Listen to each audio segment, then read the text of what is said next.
Assalamualaikum warahmatullahi wabarakatuh.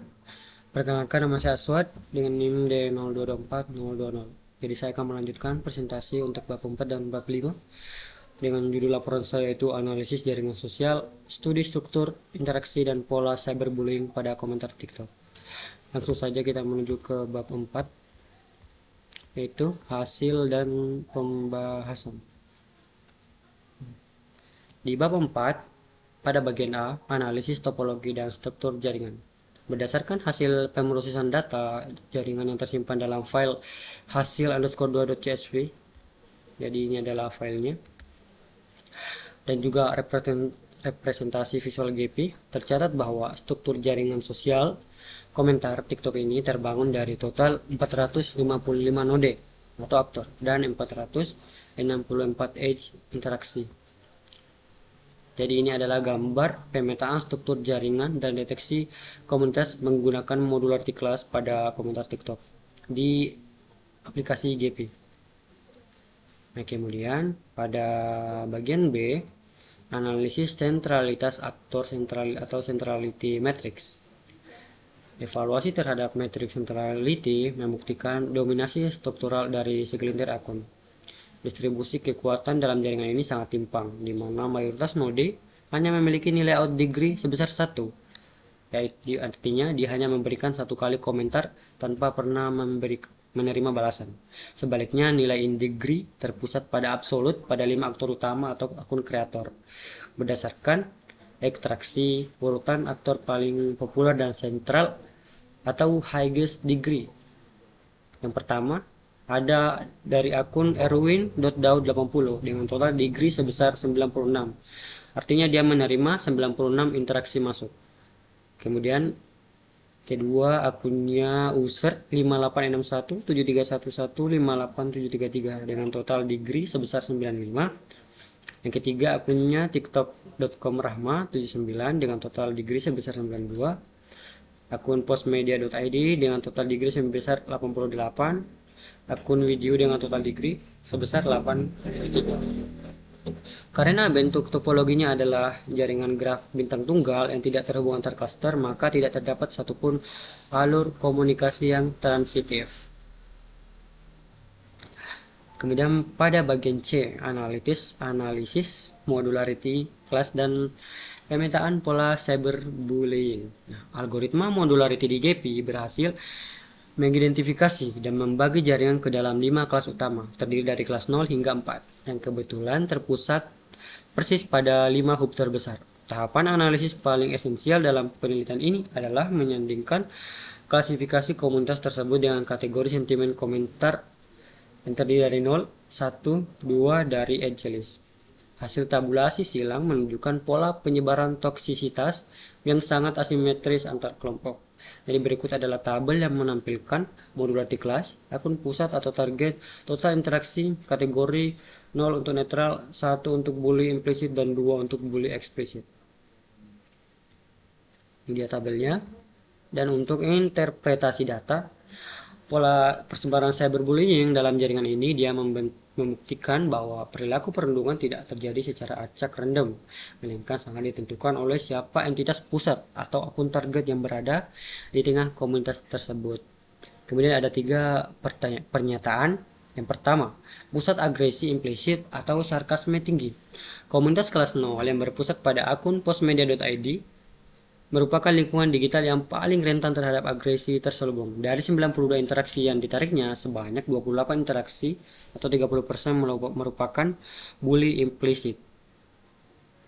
Hal ini mengindikasikan bahwa konten atau persona yang diunggah oleh akun postmedia.id memancing audiens untuk melontarkan komentar bernada sarkas, sindiran, atau cemoohan tidak langsung tingkat tinggi. Nomor 2, pusat agresi eksplisit. Komunitas kelas 2 dengan hub tiktok.com rahma79 adalah satu-satunya wilayah jaringan di mana batas-batas kesopanan paling berani dilanggar secara ekstrem, dibuktikan dengan keberadaan 2 interaksi bully eksplisit, yaitu merupakan makian terbuka. Jadi dia membuli secara terang-terangan dengan mengomentari akun tiktok.com rahma79. Yang ketiga, komunitas kondusif atau aman. Berbanding terbalik dengan komunitas sebelumnya, klaster kelas 3 untuk akun user dan kelas 4 untuk akunnya video merepresentasikan jaringan sosial yang amat sehat dan kondusif. Masing-masing akun ini menerima lebih dari 84 komentar, di mana tingkat netralitas atau kepositifannya mencapai lebih dari 98% dengan nyaris ketiadaan unsur perlindungan di dalamnya. Nah, untuk bab 4 yaitu penutup, kesimpulan. Berdasarkan hasil visualisasi dan ekstraksi matriks graf menggunakan pendekatan social network analysis dapat disimpulkan bahwa yang pertama, struktur jaringan komunikasi di kolom komentar TikTok pada studi kasus ini membentuk topologi bintang terfragmentasi dengan total 455 node dan 464 edge. Jaringan bersifat hierarkis dan searah tanpa adanya percakapan horizontal atau rantai reply antar sesama netizen. Yang kedua, jaringan sosial tersebut secara absolut dikuasai oleh 5 aktor sentral, yaitu akunnya Erwin Daud 80, akun user tiktok.com/79, postmedia.id, dan video. Kelima aktor di atas itu menguasai nilai degree centrality tertinggi, menjadikannya kutub gravitasi, sementara absennya interaksi silang membuat tidak ada aktor yang memiliki nilai bitwise. Yang ketiga, distribusi fenomena cyberbullying tidak menyebar secara merata, melainkan terkumpul dan sangat dipengaruhi oleh karakteristik klaster masing-masing akun utama. Akun postmedia.id menjadi magnet utama untuk perilaku perundungan cyber berbasis sarkasme atau implisit, sementara akun user terbukti mampu mengonsolidasi jaringan komunikasi yang bebas toksisitas dan berfiliasi positif. Dan untuk saran, yang pertama, yang implikasi akademis dan metodologis, mengingat arsitektur jaringan yang ditemukan terbatas pada topologi star dengan bitwise bernilai 0, disarankan bagi penelitian ilmu komputer dan informatika sosial selanjutnya untuk memperbarui algoritma ekstraksi data atau scraper. Ekstraksi harus dirancang untuk dapat menjaring fitur utas komentar lapis kedua guna mengungkapkan keberadaan fenomena maupun aktor buzzer atau provokator di dalam jaringan. Yang kedua, implikasi praktis bagi industri atau platform. Hasil pemetaan kuantitatif ini mengindikasikan bahwa moderasi cyberbullying tidak efisien jika dilakukan secara brute force.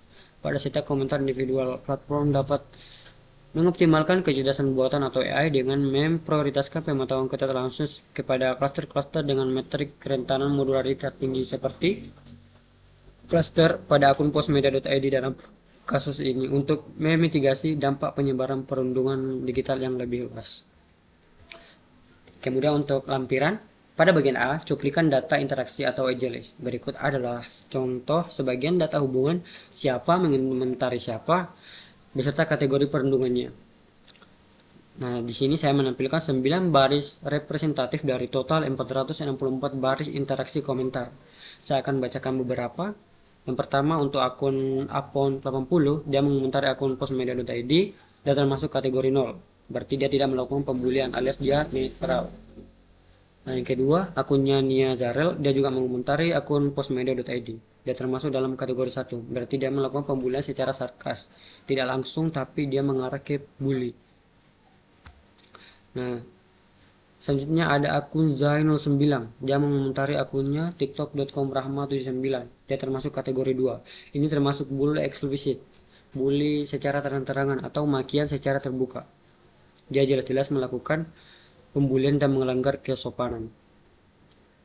Dan bagian B, daftar node atau akun partisipan. Sekali lagi, jaringan ini terdiri dari 455 node. Berikut adalah cuplikan daftar node yang terlibat dalam jaringan di antaranya postmedia.id, akun erwinda.80, tiktok.com/rahmat79 dan lain-lain, dan 441 akun netizen lainnya. Dan bagian C, tabel centrality ini merupakan hasil ekstraksi GP. Berikut ini 5 aktor dengan nilai metrik tertinggi dalam jaringan. Saya akan bacakan beberapa. Yang pertama, akunnya erwin.daud80. Degree-nya itu sebanyak 96, in degree-nya 96 juga, out degree 0, bitwise 0, closeness 0, dan modularity kelasnya 1. Nah, ini untuk user, ini untuk akun tiktok.com/rahmat79, postmedia.id, dan video. Dan bagian D itu ada lagi interpretasi data. 5 akun di atas ini dia memiliki nilai degree, khususnya in degree, tertinggi secara absolut. Menandakan bahwa kelimanya ini dia adalah pusat perhatian utama yang paling banyak menerima interaksi. Kemudian untuk nilai between centrality-nya bernilai 0 pada seluruh aktor sentral, menunjukkan bahwa tidak ada interaksi transitif atau rantai komunikasi yang menghubungkan antar kelompok audiens satu dengan audiens lainnya. Pembagian modularity class menunjukkan terbentuknya 5 kelompok penonton yang berbeda, yang terpusat pada masing-masing kreator. Kemudian pada bagian F, deskripsi grafik jaringan. Struktur jaringan berbentuk topologi bintang terfragmentasi. Terdapat 5 pusat penghubung yang berdiri sendiri. Ini sama ini. Ratusan node atau acquaintance audience hanya berada di pinggiran jaringan yang menembakkan panah interaksi secara langsung ke arah node pusat tanpa saling terhubung satu sama lain. Jadi itu dia presentasi dari saya untuk bab 4 dan bab 5. Terima kasih. Assalamualaikum warahmatullahi wabarakatuh.